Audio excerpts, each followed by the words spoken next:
dagaal u dhaxeeya ciidamada dawladda iyo kuwa al-shabaab ayaa ka dhacay degmada Qoryoole ee gobolka Shabeellada Hoose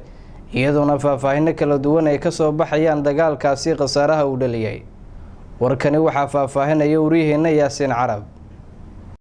wararka inaga soo gaaraya degmada Qoryoole ee gobolka Shabeellada Hoose ayaa waxa ay sheegayaan in banaanka degmada uu ka dhacay dagaal u dhaxeeya ciidamada xoogga dalka Soomaaliya iyo dagaalyahano ka tirsan al-shabaab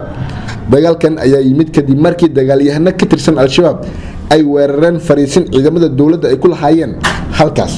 labada dhinac ayaa waxay isku adeegsadeen hubka noocyadiisa kala duwan waxaana diryanka madaafiicda laga maqlay gudaha magaalada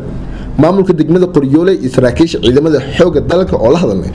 ayaa waxa ay ka gaabsadeen inay ka warbixiyaan dagaalkaasi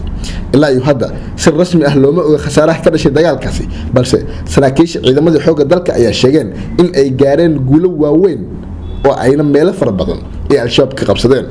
sidoo kale militariga Soomaaliya ee qaybta Qoryoole ayaa sheegaya in ay dileen rag badan oo ka tirsan al-shabaab ayaa dhankooda baraha bulshada ku soo qoray in ay guul wanaagsan ka gaareen dagaalkaasi khasaaro fara badan ay gaarsiiyeen ciidamada xoogga dalka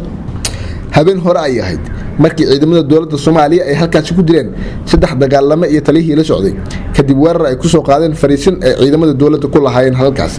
Yaasiin Cabdi Qaadir Umar Kalsan TV magaalada Muqdisho.